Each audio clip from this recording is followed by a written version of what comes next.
ہندوستان کی آمریت اور حاکمیت کو کسی طور جو وہ تسلیم نہیں کیا جا سکتا. لون صاحب آپ کی طرف آنا چاہوں گا. ایک بڑا اہم نقطہ ہے, آلریڈی آپ کے ساتھ یہ ڈسکس ہوا ہے, لیکن اب چونکہ تسلسل کے ساتھ یہ وہاں پہ ہو رہا ہے, اٹس اے گراؤنڈ ریئلٹی, تو اس لیے ہمیں اگین اینڈ اگین ڈسکس کرنا پڑتا ہے. اقوام متحدہ کی قراردادوں کے مطابق the only solution of this dispute از وہ ہے رائے شماری. اب اگر ہم رائے شماری کے حوالے سے بات کرتے ہیں تو زمینی حقائق کے تحت جو ہے وہ مودی حکومت ایک تو ریٹائرڈ فوجیوں کی کالونیاں تعمیر کر رہا ہے, پنڈتوں کو آباد کیا جا رہا ہے, غیر کشمیریوں کو دھڑا دھڑ ڈومیسائل جاری کیے جا رہے ہیں. اس کا براہ راست اور بنیادی مقصد صرف اور صرف ایک ہی ہے کہ آبادیاتی تناسب کو تبدیل کر دیا جائے. خدا نخواستہ اگر یہ اس اوچھے ہتھ کنڈے میں کامیاب ہوتے ہیں تو پھر اقوام متحدہ کی قراردادوں کے مطابق باقی جو حل ہے وہ کشمیر کا بچے گا کیا؟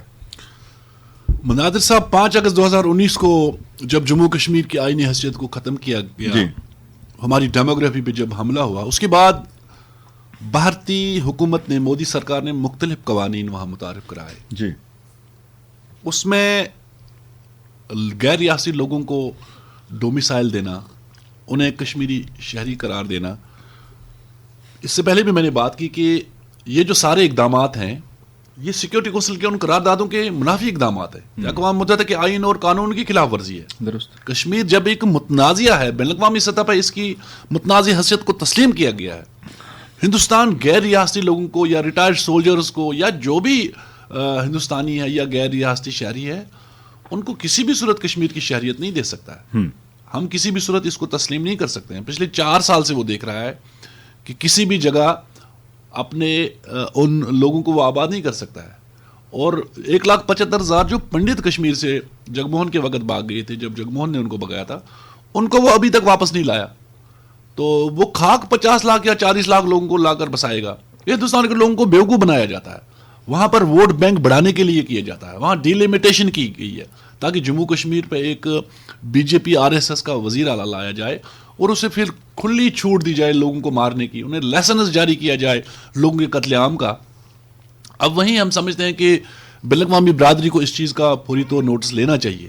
وہ جو بحثی کا مظاہرہ کر رہی ہے, وہ جو خاموش تماشائی بنی بیٹھی ہے, ہمیں افسوس ہے اقوام متحدہ کے کردار پہ, ہمیں افسوس ہے اس کے کردار پہ کہ اقوام متحدہ آج تک کوئی خاطر خواہ کوئی اقدام نہیں کر سکا, ہندوستان کو روک نہیں سکا. جی, بہرحال کشمیری ان اقدامات کو کسی صورت تسلیم نہیں کرنے والے, اور نہ ہم ان کو اجازت دیں گے. یہ کشمیر ایک حقیقت ہے, اس حقیقت کو بھارت تسلیم کرے, اور جتنا وہ جلدی اس کو تسلیم کرے گا وہ اس کے لیے بھلائی ہے, اس کے لیے فائدہ ہے.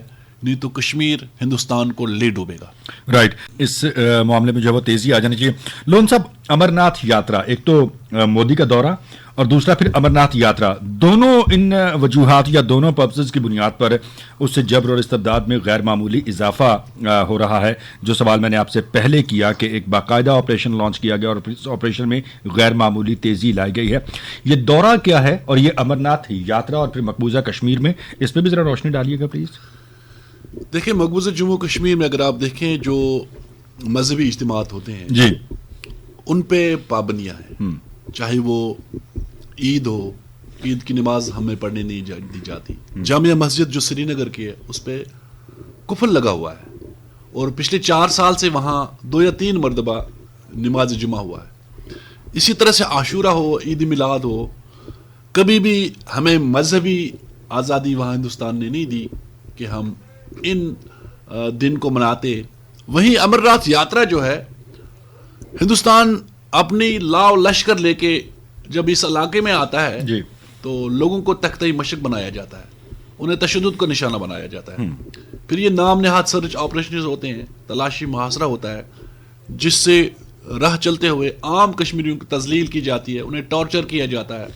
وہاں پر پریڈ ہوتا ہے, انہیں ظلم و ستم کا نشانہ بنایا جاتا ہے.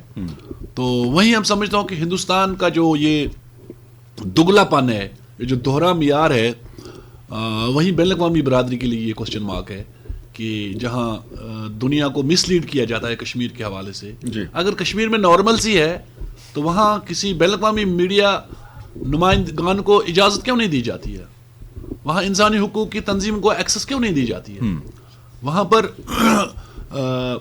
عام لوگوں کے ساتھ کوئی بین الاقوامی مشن ملتا کیوں نہیں ہے, انہیں کیوں نہیں اجازت دی جاتی ہے.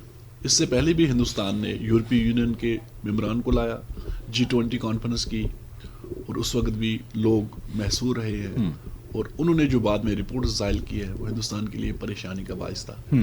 کشمیر میں کوئی نارمل سی نہیں ہے, وہاں آج بھی ظلم و ستم عروج پہ ہے, وہاں آج بھی لوگوں کو تشدد کا نشانہ بنایا جاتا ہے, وہاں آج بھی لوگ جبر اور استبداد کے سامنے ڈٹے ہوئے ہیں, ان کے حوصلے پست نہیں کیے جاتے, انہیں دور نہیں کیا جا سکتا ہے. تو لہٰذا ہندوستان جس طرح سے دنیا کو گمراہ کر رہا ہے, اور مودی کا وزٹ ہو یا امت شاہ کا, کشمیریوں نے انہیں کبھی تسلیم نہیں کیا ہے. یہ خالی دنیا کو دھوکہ دینے کے لیے کیا جاتا ہے. وہ نام نہاد الیکشنز کے اندر بھی کوئی اپنا بی جے پی کا امیدوار کھڑا کیوں نہیں کر سکے؟ وہ تو وہاں کہہ رہے ہیں وہ نارمل سے لوگ میرے ساتھ ہیں. جی, لداخ کے اندر جو لوگ باہر ہیں ان کو بھارتی میڈیا کیوں نہیں دکھاتا؟ جی, صاف سونگ گیا بھارتی میڈیا کو. اور جہاں بلند باغ دعوے تھے کہ لداخ کے لوگوں نے ہندوستان کی یونین ٹیریٹری کو تسلیم کیا, اب جا کے دیکھیں نا وہاں پر کیا صورتحال ہے. تو لہٰذا ہندوستان ایک ایسی طرف جا رہا ہے جہاں سے وہ واپس نہیں آ سکتا ہے. تو لہٰذا اگر ہندوستان کو بچانا چاہتا ہے, غریبوں کو وہاں روزگار دینا چاہتا ہے, ان کو شیلٹر دینا چاہتا ہے, جو سڑکوں پہ سوتے ہیں ان کو ایجوکیشن دینا چاہتا ہے, تو کشمیر سے دستبردار ہو جائے. اتنے لاؤ لشکر پہ جو اخراجات ہوتے ہیں یہ ہندوستان کی اکانومی کو بھی ڈسے گا, ہندوستان کو بھی ڈسے گا, اور کشمیر کبھی بھی بھارت کا نہیں ہوگا. تو لہٰذا آج نہیں تو کل اس مسئلے کا حل نکلنا ہے, بالکل, وہ بھی کشمیری عوام کی ممکن